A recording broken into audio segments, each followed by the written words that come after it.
Sir आपने कहा था कल आते ही आप गुरु ज्ञान दोगे, so before you start you have to give your guru gyan. आपने सर हमें दो चीज सिखाई एग्जाम से रिलेटेड, एक अकाउंट्स का पेपर पैटर्न, डीप एनालिसिस की कहां से क्या चीज आएगा, कौन सा क्वेश्चन में किस चैप्टर से क्वेश्चन रहेगा वो आपने बताया। दूसरा 15 मिनट को हम लोग कैसे यूज करेंगे, फर्स्ट 15 मिनट्स को हम लोग कैसे यूज करेंगे वो भी सर आपने बता दिया। सर अब आपका टाइम हो गया गुरु ज्ञान 3 का। कुछ बताओ हमें जो हमें एग्जाम के लिए और मदद कर सकता है और हेल्प कर सकता है, जिससे हमारा एग्जाम और बेटर हो सकता है। गुरु ज्ञान नंबर 3 में, गुरु ज्ञान नंबर 3 में I wish to take up, guru gyan number 3 I wish to take up how to frame answers for theory questions, how to frame answers for theory questions. बहुत सारी बातें करनी है मेरे को, मैं हर चैप्टर के बाद एक गुरु ज्ञान दूंगा। कोई हो सकता है आपको लगे आपके लिए बहुत इंपॉर्टेंट है, कोई हो सकता है नहीं नहीं ये तो मेरे को पहले से पता था। जो भी होगा आपको मेरे से फाइनली सुनना है, आपको एग्जाम में किस तरीके से प्रेजेंट करना है। तो मेरा नेक्स्ट गुरु ज्ञान है how to frame answer for theory questions. जो हमारे अकाउंट्स वाले पेपर में 9 मार्क का थ्योरी क्वेश्चन आता है, वो 9 मार्क का थ्योरी क्वेश्चन, 9 मार्क का थ्योरी क्वेश्चन हमें जब अटेम्प्ट करना है किस तरीके से हमें उसका आंसर फ्रेम करना चाहिए। ठीक है, ध्यान से सुनना मेरी बात। सीमा वो क्वेश्चन है डे 2 पिन कर दीजिए ना आप कमेंट में। कुछ छोटी छोटी बातें बता रहा हूं, ध्यान रखिएगा। नंबर 1, जो भी थ्योरी क्वेश्चन आप अटेंड करोगे, जो भी थ्योरी क्वेश्चन आप अटेंड करोगे वो उस पर्टिकुलर क्वेश्चन के एकदम एंड में अटेम्प्ट करना। एंड में अटेम्प्ट करने की बात सिर्फ इतनी है, आप जानते हो थ्योरी, क्योंकि आप एकदम डीपली लर्न करके नहीं जा सकते foundation level, inter level, final level पर सीए में, तो आप एक बेसिक आइडिया लेकर थ्योरी लिख रहे हो, आप अपनी अंडरस्टैंडिंग के बेसिस पे उस आंसर को फ्रेम कर रहे हो। बहुत बार ऐसा होता है कि आंसर फ्रेम करते समय हम कुछ ऐसी बातें या तो रिपीट कर देते हैं या फिर हम कुछ ऐसी बातें लिख देते हैं जो शायद कंटेक्स्ट से रिलेटेड ना हो या कंटेक्स्ट से बहुत कम रिलेटेड हो, वो नहीं भी लिखते तो चलता। हम लोगों की कभी कभी आदत होती है यार 4 मार्क का क्वेश्चन आया कम से कम 1 पेज लिखना है, 5 मार्क का क्वेश्चन आया कम से कम 1 सवा पेज लिखना है। बच्चे के मन में क्योंकि ऐसे भाव रहते हैं, बहुत बार ऐसा देखा गया है कि बच्चा जब थ्योरी का आंसर लिखने बैठता है वो आंसर को बहुत जनरलाइज कर देता है, वो आंसर को टू दी पॉइंट नहीं लिख के उस आंसर में बहुत सारी चीजें लिखने की कोशिश करता है जो शायद रेलिवेंट नहीं है, शायद रेलिवेंट नहीं है।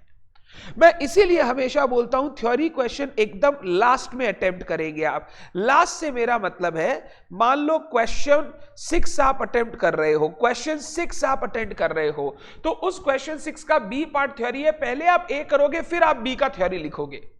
क्वेश्चन नंबर 1 में बी पार्ट थ्योरी है, पहले ए और सी करोगे और लास्ट में बी वाला लिखोगे। मतलब जब भी आप थ्योरी का आंसर लिखोगे आप उस पर्टिकुलर क्वेश्चन के एकदम एंड में लिखोगे, सो दैट अगर आंसर जनरल लिख भी दिया तो मेरे पहले 2 क्वेश्चन की चेकिंग पर उसका असर ना पड़े, उसका असर ना पड़े। वो पहला वाला चेक किया उसको अच्छा लगा, दूसरा चेक किया अच्छा लगा, तो तीसरे वाले में हो सकता है थोड़ा लीनियंट हो जाए, या फिर तीसरा वाला अगर मैंने सही से नहीं भी लिखा तो ए और बी में उसका इफेक्ट नहीं पड़ेगा, उसका मूड का इफेक्ट उस पर नहीं पड़ेगा। नंबर 2, थ्योरी के जब भी आप आंसर लिखोगे ऑलवेज रिमेंबर आप टू दी पॉइंट बात करोगे, टू दी पॉइंट बात करोगे। जैसे मान लो एक बहुत सिंपल क्वेश्चन पूछा कि सेल्स ऑन अप्रूवल के केस में, सेल्स ऑन अप्रूवल के केस में कब हम लोग मानते हैं कि ओनरशिप ट्रांसफर हो गया। अब सेल्स ऑन अप्रूवल के केस में ओनरशिप ट्रांसफर होता है जब 3 में से कोई कंडीशन सेटिस्फाई हो जाए।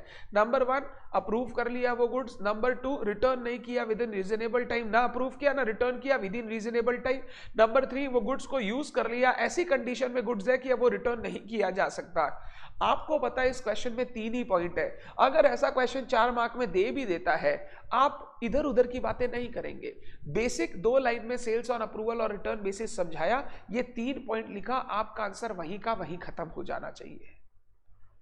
अब आप सोचेंगे सर 4 मार्क का क्वेश्चन है, हम सिर्फ 8-10 लाइन लिख के आए हैं, सर हमको मार्क्स मिलेगा कि नहीं? वो वैसा ही क्वेश्चन है जिसमें उतना ही आंसर पॉसिबल है, आप उतना ही लिख के आएंगे, आपको उसके हिसाब से पूरी मार्किंग की जाएगी। क्योंकि इंस्टीट्यूट जब इन्विजिलेटर चेक करेगा आपका पेपर, वो भी देखेगा यार इंस्टीट्यूट भी इतना ही बात बोला है, बच्चे ने भी इतना ही बात लिखा है, तो मतलब जो बच्चा लिखा है वो सही है, we can award him 4 out of 4।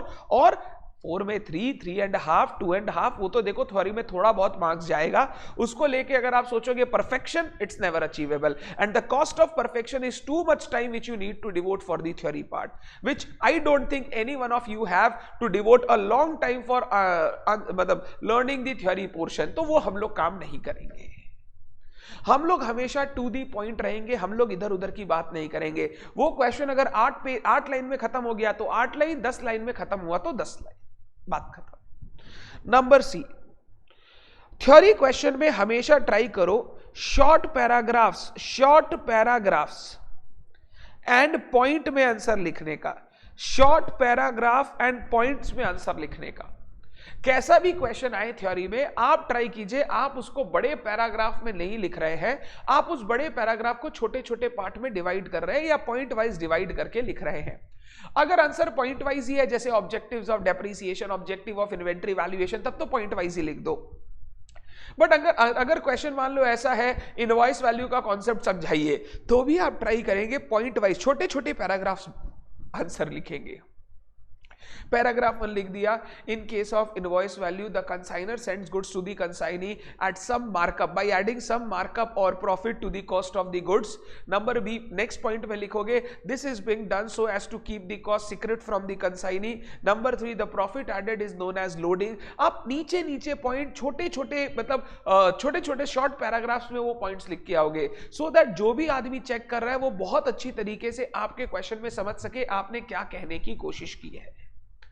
हम लोग को आदत होता है कि अगर कोई चीज कम आता है या कोई चीज नहीं आता है तो हम लोग उसको क्या करते हैं, घोल पचोल के 10-12 लाइन में लिख के कंप्लीट कर देते हैं। नहीं करना है, जितना आपको आता है आप पॉइंट वाइज पॉइंट लिखते जाओ, वो चेक करते जाएगा, जो जो पॉइंट करेक्ट होते जाएगा वो मार्क्स दे देगा आपको। तो हमेशा आप थ्योरी आंसर शॉर्ट पैराग्राफ्स में लिखोगे और छोटे छोटे पॉइंट्स में लिखोगे। Number 4, develop a habit to underline और हाईलाइट, अंडरलाइन और हाईलाइट की पॉइंट्स। अगर आप मान लो कोई पॉइंट वाइज का क्वेश्चन लिख रहे हो तो उसको अंडरलाइन करने की आदत डालो, हाईलाइट करने की आदत डालो। हाईलाइटर तो मैं नहीं यूज करने बोलूंगा, बट आप उन चीजों को अंडरलाइन करो so that it gets highlighted. अगर कोई पॉइंट वाइज आंसर आप लिख रहे हो, जैसे मान लो आप लिख रहे हो what are the causes of difference between passbook and cash book balance, तो आप लिख रहे हो टाइमिंग डिफरेंस, ट्रांजैक्शन और एरर्स, तो पॉइंट नंबर ए लिखा, मान लो टाइमिंग डिफरेंस। अब इसके बाद यहां पर इसका ज्ञान लिखो सो दैट टाइमिंग डिफरेंस वाला पॉइंट प्रोमिनेंट रहे। नंबर बी, एरर्स यहां लिखा, यहां पे इसका ज्ञान लिखो सो दैट एरर्स का पॉइंट हमेशा दिखते रहे सामने वाले को। अगर आपको वो आंसर आता है तो आप आंसर इस तरीके से फ्रेम करो कि वो आपका point number A B C का हेडिंग देखते ही समझ जाए आपका आंसर करेक्ट है।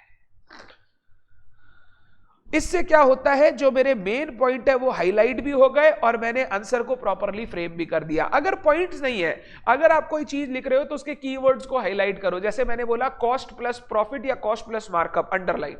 The profit included is known as loading, loading को underline. This is done to keep cost secret from the consignee, to keep cost secret को underline. अगर आप ये सारा काम करोगे ना तो जो आदमी चेक कर रहा है ना वो पूरा नहीं पढ़ेगा, वो मेन चीज देख लेगा, वो समझ जाएगा, आपको कॉन्सेप्ट पता है, आपको मार्क्स दे देगा। पूरा चीज पढ़ने लग गया तो ही तो प्रॉब्लम है। किसी ने गाना लिखा है, किसी ने लव स्टोरी लिखी है, किसी ने अपनी वजह बताई है। हम चाहते हैं कि वो मेन पॉइंट्स पढ़ के जज करे कि हमने कैसा आंसर लिखा है, तो वो मेन पॉइंट्स उसको दिखाना पड़ेगा। तो ट्राई कीजिए अंडरलाइन और हाईलाइट करने का की पॉइंट्स को। नंबर 5, अगर क्वेश्चन डिफरेंस बिटवीन का आता है, क्वेश्चन डिफरेंस बिटवीन का आता है, एक क्वेश्चन नॉर्मली डिफरेंस बिटवीन का आपको दिख जा सकता है, आप उसको हमेशा 3 पॉइंट में लिखोगे। पहला आएगा पॉइंट ऑफ डिफरेंस, दूसरा आएगा, मान लो क्वेश्चन है periodic inventory system versus perpetual inventory system. ये पॉइंट ऑफ डिफरेंस लिखने की आदत डालो। पहले आपने लिख दिया पॉइंट ए मीनिंग, इसका मीनिंग लिख दिया, इसका मीनिंग लिख दिया। फिर point B loss of stock, अगर पीरियोडिक इन्वेंट्री सिस्टम है तो loss of stock cost of goods sold में रह जाता है, परपेचुअल में वो क्लोजिंग स्टॉक में रह जाता है। इस तरीके से आप क्या करो, अपने आंसर को फ्रेम करने की कोशिश करो। थ्योरी में कहां से पढ़ना है वो मैं आपको ऑलरेडी बता रहा हूं, हर क्वेश्चन हर चैप्टर के बाद मैं लिखवा रहा हूं, ये क्वेश्चन पढ़ना है इस चैप्टर से और ये पेज नंबर है, वो मैं आपको बता रहा हूं। अब मैं आपको बता रहा हूं उस थ्योरी को लिखकर मार्क्स कैसे गैदर करना है, ये तरीका होता है उन चीजों को प्रेजेंट करने का। ये छोटी छोटी बातें हैं, बट ये बातें आप देखोगे एग्जाम में वो 4 में 3, 3.5, 2.5 में डिफरेंस क्रिएट कर देती है। जो बच्चा अच्छे से आंसर लिख के आएगा, हो सकता है वो सेम लेवल का आंसर लिख के आए हो दूसरे से, बट इसको 3 मिला, उसको 2.5 मिला, only because he presented the answer way properly than him. तो जब भी आप थ्योरी क्वेश्चन को आंसर करें, थोड़े प्रेजेंटेशन पर ध्यान दें, थोड़ा प्रेजेंटेशन पर ध्यान दें। सर थ्योरी अटेंड करना चाहिए कि छोड़ देना चाहिए? जैसे सर क्वेश्चन नंबर 1 वाला तो करना ही पड़ेगा, क्वेश्चन 6 वाला करें या छोड़ दें? हम क्वेश्चन 6 को ही छोड़ दें, क्वेश्चन 4, 5 कर ले? मैं आपको बोलूंगा थ्योरी हमेशा अटेंड करना चाहिए। रीजन मैं बता रहा हूं। थ्योरी क्वेश्चंस क्या होता है ना, आपको जैसे मैंने बोला टू दी पॉइंट लिखना है। 5 मार्क का थ्योरी क्वेश्चन मान लो पूछा, फैक्टर्स अफेक्टिंग डेप्रिसिएशन या फैक्टर्स टू कैलकुलेट डेप्रिसिएशन, तो आपको लिखना है the various factors that affect depreciation और that helps to calculate depreciation. और number A cost of the asset, तो डैश करके 2 लाइन लिख दिया। फिर नंबर बी आपका useful life, number C scrap value या residual value, number D method of depreciation. अगर आप इस तरीके से आंसर फ्रेम करोगे ना, तो होगा क्या पता है, 5 मार्क का क्वेश्चन आप 5 मिनट, 6 मिनट, 7 मिनट में कंप्लीट कर दोगे। जो 5 मार्क का प्रैक्टिकल क्वेश्चन करने में हो सकता है आपको 10 मिनट लग जाए, वो वहां पे 5, 6, 7 मिनट में फ्रेम हो सकता है। तो थ्योरी आपका पता है टाइम भी बचाता है, टाइम भी बचाता है। जब पेपर लेंथी आता है ना, तो थ्योरी अटेम्प्ट करने से क्या होता है, टाइम बचता है, जिससे आप अपना पूरा पेपर कवर कर पाते हो। आप 195 मार्क्स का अटेम्प्ट कर पाते हो। अदरवाइज उसकी जगह प्रैक्टिकल करो तो हो सकता है 80-90 का ही अटेम्प्ट कर पाओ। तो मेरे हिसाब से थ्योरी बच्चे को अटेम्प्ट करनी चाहिए। एक बेसिक नॉलेज अगर बच्चा कैरी करता है तो वो थ्योरी के आंसर लिख सकता है। ऐसा कोई एलियन टाइप का थ्योरी नहीं आता है। एक टर्म में पूछा था, अदरवाइज नॉर्मल थ्योरी पूछता है जो आप मन से बना के प्रॉपरली लिख सकते हो। Is it clear to everyone? Is it clear to everyone? And this also will help you in your law paper. Law paper में जो straight theory question आते हैं, उनमें आप ये चीजें फॉलो कर सकते हैं।